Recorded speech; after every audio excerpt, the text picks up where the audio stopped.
So one of your Mac guys, and I think this is a player, Emmanuel McNeil Warren from Toledo, that is shooting up draft boards.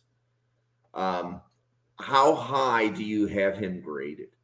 So as of right now, I have him as the highest day three grade I can give any player before he gets into a round three grade. So I'm very high on him, and it was the same exact grade I gave him in the summer.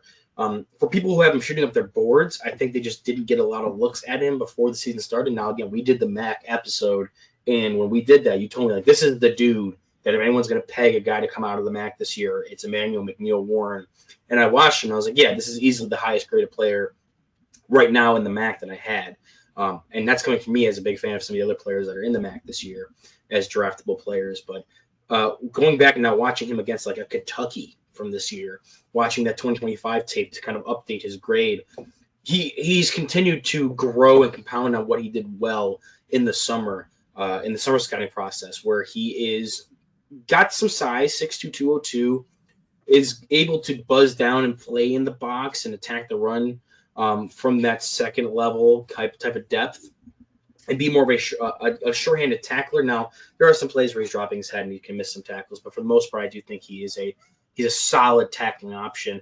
What you're really looking forward to, and what I think the fact that he plays at Toledo, and Toledo as one of the MAC schools that branches out more so than others when it comes to playing higher level competition. Like they played Western Kentucky 2 years in a row now. They played Kentucky this year. They played Mississippi State last year.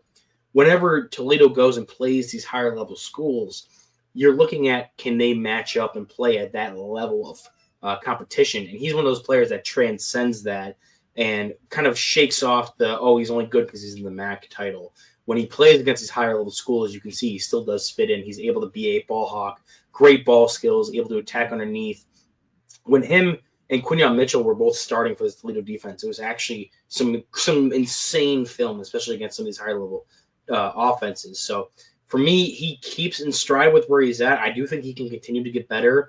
If he cleans up some of the smaller technical stuff when it comes to tackling and other things like that, but like for the most part, the major questions you have around MAC players is can they hold up athletically outside of the MAC? And for me, Emmanuel McNeil Warren has great instincts when it comes to being a pass defender and finding the ball and attacking it and getting takeaways for your defense, which safeties are more than any other position. What you really want is a guy who can have a nose for that football because they have kind of the field in front of them and they can attack that. And he really takes a big advantage of that by undercutting the ball a lot in zone coverage. But yeah, he holds up athletically at the next level, and just some of the more technique stuff, smaller stuff is what you can tinker with, which makes you feel pretty good about drafting out of a lower level conference.